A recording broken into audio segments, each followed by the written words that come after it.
So mga katukbol, meron po akong konting announcement.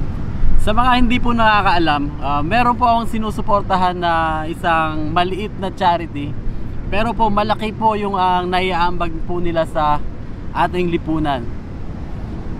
So bali ito pong charity na to, ang pangalan nila ay COVID-19 Team sa pamumuno po ni Mr. Joseph Giwo, ang aking ka-classmate nung elementary. Kasama niya po yung mga kabatch namin at mga kaibigan sa Camaligan, Camarines Sur.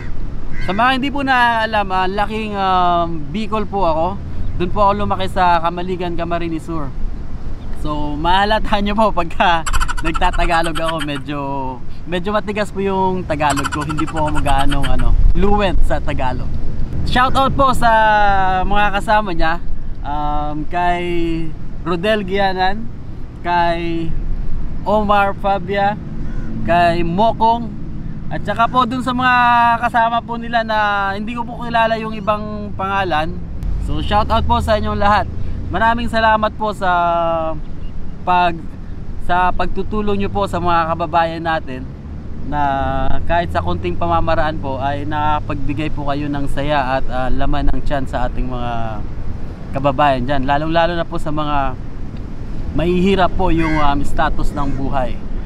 So bale po itong COVID-19 team ay nagsimula nung last year nung pandemic. So hindi po naging hadlang sa kanila yung pandemic para tumulong sa ating mga nangangailangan. So nagsimula po sila sa pagpapakain po ng sopas. Opo, ito po yung unang feeding program po nila, yung sa pamamagitan po ng pagkaing sopas. Doon po sila nakilala. Kaya tatawagin ko po sila na, "What's up mga kasopas?" Pabusog!